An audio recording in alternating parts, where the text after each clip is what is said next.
Salut les gars, j'espère que vous allez bien, bienvenue dans cette vidéo. Aujourd'hui on va parler du chapitre 1090 de One Piece qui vient de sortir. Il est disponible sur la page Twitter de Maizé. Si tu connais pas, tu vas directement en description, je te mettrai le lien de sa page, tu peux aller, tu as la traduction officielle de ce chapitre qui normalement devrait sortir officiellement la semaine prochaine seulement. Donc vendredi prochain, non, dimanche prochain, pas dimanche demain, dimanche prochain. Et pour le chapitre 1091, ça serait début septembre. Oda, en ce moment, il est un peu occupé puisqu'on a la sortie du live action One Piece qui devrait être normalement le 31 août avec une avant-première au Grand Rex le 29. Donc beaucoup d'actualités au niveau de One Piece. Et en plus, on a un chapitre méga fourni. Avant ça, n'hésite pas à me suivre sur Twitter parce que sur Twitter, tu peux gagner 4 boosters One Piece plus un tome, plus une figurine, parce que je suis en partenariat avec Akemi Figurines. C'est un site qui permet d'avoir des produits dérivés de tes licences préférées, Dragon Ball Z, Naruto, One Piece, Hunter x Hunter, Shingeki no Kyoji, pour pas cher. Très rapide, avec une qualité d'envoi, machallah. Tu as également des prix qui sont hyper compétitifs et il se trouve que il y a 4,7 sur 5 en note au niveau de la qualité de l'envoi. Voilà, c'est français, c'est un pote, il se débrouille pour faire ça un petit peu. C'est super cool de pouvoir l'aider à faire. Tu as également des displays One Piece en français. Non, pas en français, excuse-moi, en anglais, pas les japonaises. Donc n'hésite pas à aller là-bas. Tu as un code promo Henrik5 pour avoir 5%, et Henrik, je sais pas quoi, pour avoir plus, tu vas directement en description, j'aurai le temps de tout te mettre, parce que là, c'est vrai que j'ai pas tout en tête. Ceci étant dit, chapitre qui commence avec Luffy, qui est directement avec son escargophone et qui parle à l'intégralité de la flotte, Kizaru, Saturne et à tous les doyens. C'est la première fois qu'il y a une discussion entre Luffy et les doyens pour leur dire « Je suis le roi des pirates ». Alors, je vous avais dit déjà dans les vidéos précédentes que je pensais qu'il allait leur révéler quelque chose qui n'allait pas nous être montré à nous en tant que lecteurs, une conversation qui allait nous être cachée, un petit peu comme le rêve de Luffy. Et en lisant le chapitre, pas du tout, c'est juste le Gorosei qui demande c'est quoi l'état des lieux, puis Luffy leur dit bêtement l'état des lieux. Bon alors il y a tant de blessés, etc. Donc voilà, c'est pas une discussion sur laquelle Oda va élonger un petit peu le principe de suspense pour nous faire lire les chapitres et pour égayer notre attente. On retrouve un chapitre avec les Mugiwara et tu as plein d'informations partout, tu as plein de pulls, tu as tout le monde qui parle, tout le monde qui essaye de s'en sortir. Et pour vous faire un petit peu un résumé de tout ça, ce que je trouve, c'est que au niveau de la construction des enjeux de cet arc, de Egghead, les objectifs du groupe de Luffy et les objectifs de Saturne peuvent concorder. Puisqu'on a dans ce chapitre-là la description des objectifs de chacun. Si on prend déjà l'équipe de Luffy, les objectifs, c'est pouvoir se barrer à la Elbaf. Alors tout le monde est content parce qu'on va enfin voir cette île. Je suis content. Moi, tout ce que je voulais pas, c'est un Elbaf isolé du monde de One Piece pendant 10 tomes où on verrait pas l'intégralité des personnes, mais comme on est dans la saga finale, on voit bien que toutes les intrigues sont emmêlées. Donc avoir les Mugiwara à Elbaf, tant qu'on a des informations sur Teach, sur Shanks, sur Marco qui essaye de se pointer à Impel Down, sur le Gorosei qui essaye de foutre sa merde et sur les révolutionnaires, moi ça me va. Tout ce que je veux pas, c'est qu'on mette toutes ces intrigues-là de côté pour se concentrer sur Elbaf et se dire que ça va être méga important. Comment est-ce qu'on va aller sur Elbaf? C'est très simple, le Sunny est à côté du Vega Force One, qui est un robot, qui peut voler, robot qui vole, Buster Call, ils seront à 1 km de la flotte et normalement ça va leur permettre de se sauver. Pour ce faire, ils ont la lourde tâche de sortir du dôme. Pour cela, il faut aller pirater le mot de passe qu'a mis York, parce qu'elle a mis un mot de passe, elle a deux façons de se protéger. York, 1, elle a une valeur aux yeux des Tenryubito, et 2, elle a mis un mot de passe pour que les gens ne puissent pas se sauver de l'intérieur de cette petite bulle. Vegapunk va tout faire pour pouvoir les faire sortir, et directement s'extraire là-haut, sans se faire détruire par la marine qui est autour. De son côté, Saturne nous explique qu'il a lui 3 objectifs: récupérer York, récupérer le Punk Record, c'est-à-dire Internet dans le monde de One Piece avec toutes les connaissances du Dr Vegapunk, et enfin la centrale qui leur permettrait de faire des Mother Flame en série pour pouvoir détruire le monde parce que c'est des méchants, tout simplement. Et tu te rends compte que si Luffy se sauve et que Saturne, avec sa marine, récupère York, Punk Records et la centrale, ils n'ont pas besoin de s'affronter en fait, parce qu'ils ont des objectifs qui ne rentrent pas en coalition. Donc fatalement, cet arc ne va pas durer très longtemps, et chacun, j'ai l'impression, va réussir un petit peu à aller au bout de ses objectifs. Ce qu'il faudrait pour que les deux se percutent, ce serait que Luffy ne laisse pas York derrière lui, mais la récupère en otage sur son navire pour un petit peu forcer le gouvernement à aller récupérer un de leurs 3 objectifs. Ça serait pas mal. Mais c'est pas un point de blocage pour la suite de l'aventure. Là où par contre il y a des petites choses à dire, c'est au niveau de Chiawarli Bonnie qui a l'air d'avoir shifté directement dans sa teuté.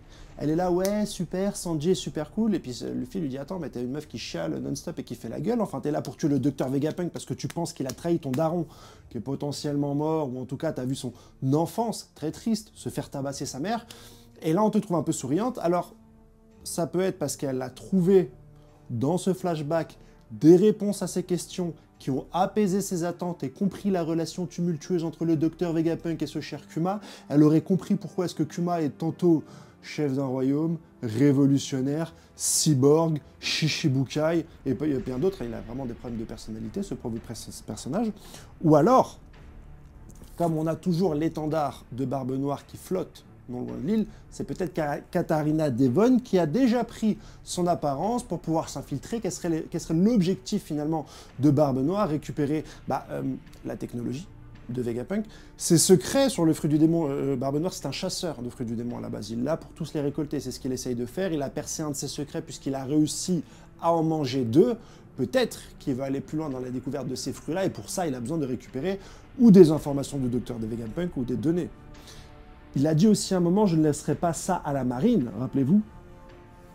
Il y a très longtemps, quand on l'avait vu avant Wano, donc il y a forcément une technologie que détient la marine qui veut posséder, et qui est à l'origine de toutes les technologies de la marine? Dr Vegapunk. Donc il veut peut-être récupérer Dr Vegapunk. Ça pourrait être pas mal au niveau de l'introduction de Barbe Noire, parce que je ne sais pas pourquoi ce drapeau serait la sienne. Voilà, c'est tout ce que j'ai envie de vous dire finalement. Luffy arrive tant bien que mal au Vega Force One et au Sunny, accompagné de Stacy. On apprend... Ah oui, il y a un truc que je voulais vous dire aussi, c'est au niveau du personnage de Kizaru, parce qu'on n'avait pas beaucoup d'informations sur lui, puis on apprend que c'est quelqu'un qui arrive à être en alignement avec ses convictions et devant sa hiérarchie, chose que personne n'arrive à faire aujourd'hui dans la marine. Aokiji, il fait des choses quand même à l'encontre de ses idéaux, il le cache à la marine. Sauver Zoro, Jaguar dit Zoro, sauver Robin, peut-être là sauver Garp, on ne sait pas, mais il le fait toujours en secrète. On avait Garp qui a décidé de mettre complètement sa famille de côté. Il n'a pas sauvé Ace alors que Ace se faisait buter, c'est pas très sympa, alors qu'il a sauvé Kobe quand Kobe était en danger. Donc Garp a décidé de ne pas suivre ses convictions personnelles, mais de suivre celles de la marine. À l'inverse de Kobe qui a dit, moi, dans tous les cas, je ne mets pas ma propre personne en avant, je mets mes idéaux d'abord. C'est reflété un petit peu par son discours sur le vieux sur l'île. Si t'as un enfant et vieux sur l'île et que t'as une barque avec seulement 2 places, tu prends le yeuve ou le gosse. Kobe il a dit je mets les 2 sur la barque et moi je reste sur l'île. Sympa. Et là t'as Kizaru, t'as même Garp qui dit qu'il n'a pas voulu devenir amiral parce qu'il voulait pas bosser en direct avec les Tenryubito parce qu'il ne correspondait pas à ses valeurs. Kizaru le fait. Je bosse en direct avec les Tenryubito, je vais en mission avec toi. Par contre, voilà, Sentomaru, c'est mon neveu. Je pourrais m'infiltrer directement dans la sphère de Eggs-Id, parce que je suis la lumière et la lumière s'infiltre partout, mais je n'ai pas envie, parce que c'est mon camarade, il est sympa. Et je n'irai pas contre mes idéaux. Donc c'est cool d'avoir un personnage de la marine qui arrive à dire à sa hiérarchie, sans problème, que ses idéaux, que ses valeurs sont supérieures aux ordres de la marine. C'est pas pour autant qu'on va se faire la guerre. Je vais vous donner les informations de Rob Lucci. Ce qui est cool, c'est que Rob Lucci, voilà, il s'est pas fait talk no jutsu, il s'est pas fait narutiser la gueule. Voilà, on n'est pas dans Naruto, donc finalement, il ne rejoint pas les Mugiwara de près ou de loin, il reste un membre du gouvernement et il donne des informations à la marine. Même Saturne qui dit, il est extraordinaire ce garçon, il est très intelligent, c'est cool. Et c'est sympa de voir ça en fait. De voir que nous ne sommes pas dans un manga shonen habituel où les Vegeta Saiyan se transforment en Vegeta Moribulma. Voilà, c'est tout ce que j'ai envie de dire dans cette vidéo. La dernière partie va faire plaisir aux pro-amiraux qui se mangent, malheureusement, à cause de ce que dessine Eiichiroda, défaite sur défaite concernant leur spéculation au niveau de la puissance des personnages. Et là, c'est cool de voir un Luffy en panique face à Kizaru qui arrive sur l'île. C'est cool. Kizaru, en plus, c'est l'un des seuls amiraux de l'ancienne génération, puisque Aokiji s'est barré dans l'équipage de Barbe Noire et Akainu est devenu amiral en chef, donc il fait plus partie des 3 amiraux. On a eu 2 nouvelles recrues, Fujitora et Ryogoku. Ryogoku, qui malheureusement n'a pas réussi à faire une entrée en scène digne de ce nom, ou en tout cas pouvant couvrir d'honneur ceux qui défendent à outrance les amiraux. Là, on a un Kizaru puissant qui arrive, bon, certes, qui se fait stopper par Sentomaru, qui se proclame être la meilleure défense du monde.